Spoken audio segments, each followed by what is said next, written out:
ज़्यादा लिखने से नंबर नहीं मिलते हैं बोर्ड एग्जाम के अंदर। हाँ, जो बीए वगैरह होते हैं, जो ग्रेजुएशन वाली कॉपियाँ होती है, ये बहुत बड़ी मैटर है कि राइटिंग कैसी होनी चाहिए। सिंपल साधारण भाषा में कहें, hey guys, welcome to my YouTube channel pro Mahendra Sharma. आज की इस वीडियो में हम बात करने वाले हैं 12th बोर्ड एग्जाम की कॉपी कैसे लिखे उसके बारे में। आपने 12th बोर्ड के एग्जाम के अंदर कितनी भी पूरे साल के अंदर मेहनत की है, आपने कितना भी पढ़ा है, या फिर आप पूरे साल कितने भी सिंसियर स्टूडेंट्स रहे हैं, ये सब कुछ आपकी जो कॉपी होगी वह आपका प्रेजेंटेशन होगी। आप कैसे स्टूडेंट हैं, आपके नंबर कितने आएंगे, सारा का सारा रिजल्ट है आपका कैसा रहेगा, कितने परसेंटेज बनेंगे, सारा मैटर आपकी जो कॉपी आप लिखोगे बोर्ड एग्जाम के अंदर वही मैटर करेगी। तो इस वीडियो के अंदर कॉपी को लिखने के कुछ शानदार टिप्स है जिसके आप यूज़ करोगे तो आपकी जो परसेंटेज है उसमें काफ़ी अच्छी है जो बढ़ोतरी होगी। तो आइए शुरू करते हैं। वे पॉइंट्स कौन कौन से हैं। आप बोर्ड एग्जाम का जो हॉल है उसके अंदर 5 या 10 मिनट पहले पहुंच जाइए ताकि आप उस इन्वायरमेंट के अंदर अच्छे से सेटिस्फाई या फिर शामिल हो पाए। अब आपको एक जो कॉपी दी जाएगी उसके अंदर यहीं से आपका प्रेजेंटेशन स्टार्ट होगा। उसके अंदर आप अच्छे से बिना किसी काट साट के रोल नंबर अच्छे से लिखिए, अंकों में, शब्दों में अच्छे से लिखिए, और आपका जो सब्जेक्ट है उसको अच्छे से वहाँ पर लिख लीजिए। यहीं से आपकी शुरुआत हो जाती है प्रेजेंटेशन की, और यहीं से आपको जो कॉपी चेकर होता है वह आपको नहीं तो जानता है, नहीं पहचानता है, उससे आपको कोई लेना देना नहीं है, आप कौन हैं, कहाँ के हैं। यहीं से आपको वो डिसीजन ले लेता है कि ये बच्चा कैसा होगा। तो अच्छे से रोल नंबर वगैरह लिख लीजिए बिना किसी काट साट के। और ये बहुत बड़ी मैटर है कि राइटिंग कैसी होनी चाहिए। सिंपल साधारण भाषा में कहें तो आपकी जो राइटिंग है, जो कॉपी चेकर है, वह बिना किसी मेहनत के आसानी से पढ़ सके, बस ऐसी होनी चाहिए। उसको जरा भी आपकी जो राइटिंग है, जो लिखा हुआ है, वह क्या लिखा हुआ है, उसके अंदर मेहनत नहीं लगनी चाहिए और आसानी से वह पढ़ सके, बस ऐसी ही राइटिंग आपकी होनी चाहिए। इससे अच्छी हो तो बहुत अच्छी बात है, लेकिन वो आराम से पढ़ सके उस जो भी आपने उस कॉपी के अंदर लिखा है। और इससे अगली जो टिप्स है वो यह है कि आप जो भी पार्ट लिखने वाले हैं, जो भी भाग, सबसे पहले भाग अ करने वाले हैं, तो उसको जो कॉपी का बीच के अंदर लिखिए, साइड में नहीं। जैसे भाग अ लिखा, उसके नीचे 2 अंडरलाइन, फिर उत्तर संख्या लिखी 1 लाइन छोड़कर, उसको अंडरलाइन कीजिए, फिर 1 लाइन छोड़कर अपना आंसर स्टार्ट कीजिए। अब आप आंसर स्टार्ट करें इससे पहले यह आपके दिमाग में बिल्कुल एक पैटर्न बना लीजिए कि आपका आंसर किस तरह का होगा।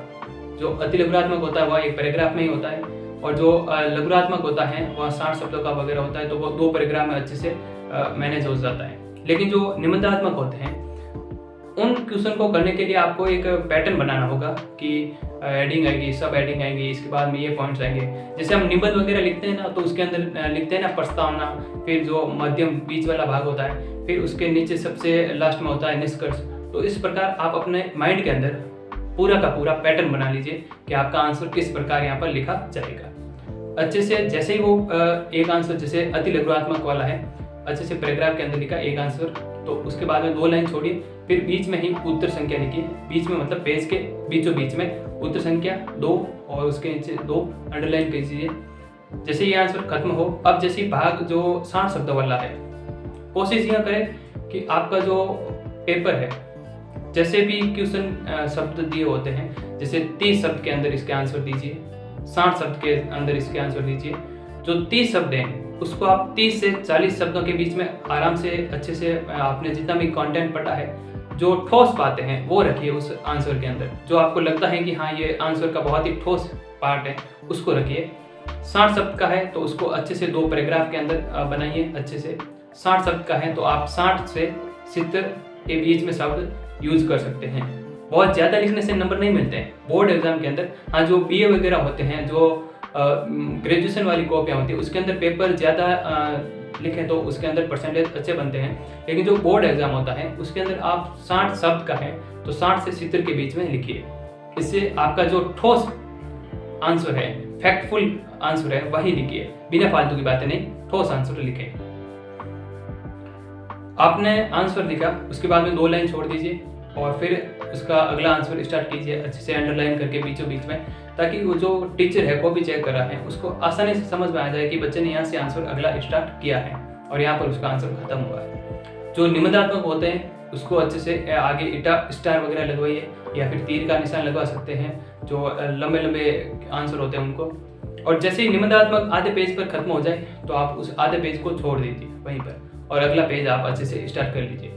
और मान लीजिए भाग जो है वो समाप्त हो रहा है आधे पेज पर, तो आप भाग अगले पेज से स्टार्ट कीजिए, ताकि टीचर को भी अच्छे से समझ में आ जाए कि बच्चे ने यहाँ पर ये भाग समाप्त किया है, फिर अगला भाग ब या फिर भाग ABCD जो भी स्टार्ट हो रहा है वह यहाँ से स्टार्ट किया है।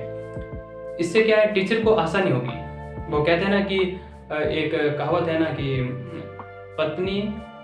पति का जो दिल का रास्ता है वो अच्छा खाना खिलाने से पेट से होकर गुजरता है। जो टीचर के दिल का रास्ता है या फिर टीचर की जो कलम का नंबर देने का रास्ता है वह आपकी कॉपी को देख कर गुजरता है।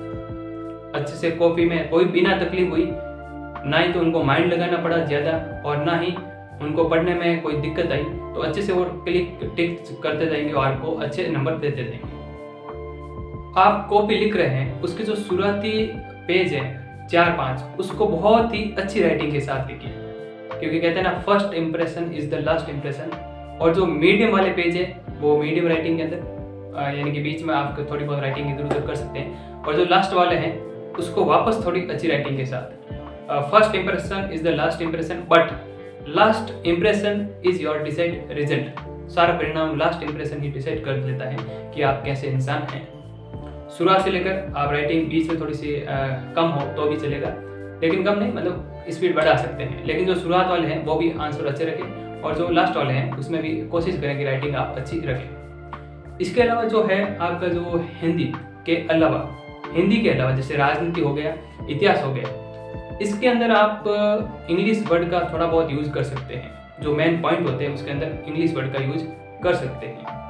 और जो कॉपी के अंदर कहीं पर भी आपकी अगर गलत हो जाए लाइन वगैरह या फिर पैराग्राफ गलत हो जाए तो उसको ज़्यादा काट साट ना करें। बहुत ही बच्चे क्या करते हैं, एकदम पूरा स्याही घोड़ देते हैं पेन की, बस एक हल्की सी लाइन खींच ली, इससे ज़्यादा कुछ नहीं, ताकि उसको अच्छे से पता चल जाएगा कि यहाँ पर बच्चे का आंसर गलत हो गया। कोशिश कम करें कि गलती ना हो, लेकिन हो भी जाए तो ज़्यादा ऐसे काट साट नहीं करनी है, बस एक हल्की सी लाइन, ताकि उसको पता चल जाता है कि यहाँ पर आंसर उसका गलत हो गया। आप एक विषय का एक पूरा पिछला पेपर है, जो प्रीवियस ईयर वाला पेपर है, उसको अच्छे से पढ़ लीजिए। हर विषय का एक पेपर जरूर सॉल्व कीजिए, उसको प्रैक्टिस कीजिए लिखने की, ताकि आपको बोर्ड एग्जाम के अंदर वो ज़्यादा ऐसा फील ना हो कि हाँ मैं परीक्षा में बैठा हूँ या फिर घबरा रहा हूँ। एक हर सब्जेक्ट का कम से कम एक पेपर लिखेंगे तो आप सेल्फ कॉन्फिडेंस आएगा और आप बोर्ड एग्जाम के अंदर अच्छा लिख पाओगे। पेपर को जब भी पेपर समाप्त हो उससे 5 मिनट पहले पेपर को खत्म कर ले। इसके बाद में आप कोई भी दूसरा पेन, ब्लैक पेन, ये जैसे ब्लू पेन से आप लिखते हैं तो ब्लैक पेन से आपको जो भी अच्छे पॉइंट्स लगते हैं, जो सही हो, बिल्कुल फैक्टफुल हो, उसको अच्छे से हल्का हल्का अंडरलाइन कर लीजिए स्केल से। और जो मेन हेडिंग होती है, सब हेडिंग होती है, उसको अंडरलाइन कर लीजिए। इससे क्या होगा, तो पेपर चेक कर जानेगा हाँ बच्चा बहुत ही पढ़ा लिखा है और बच्चे ने काफ़ी मेहनत की है, तो उसको जो है हल्का सा अंडरलाइन कर लीजिए।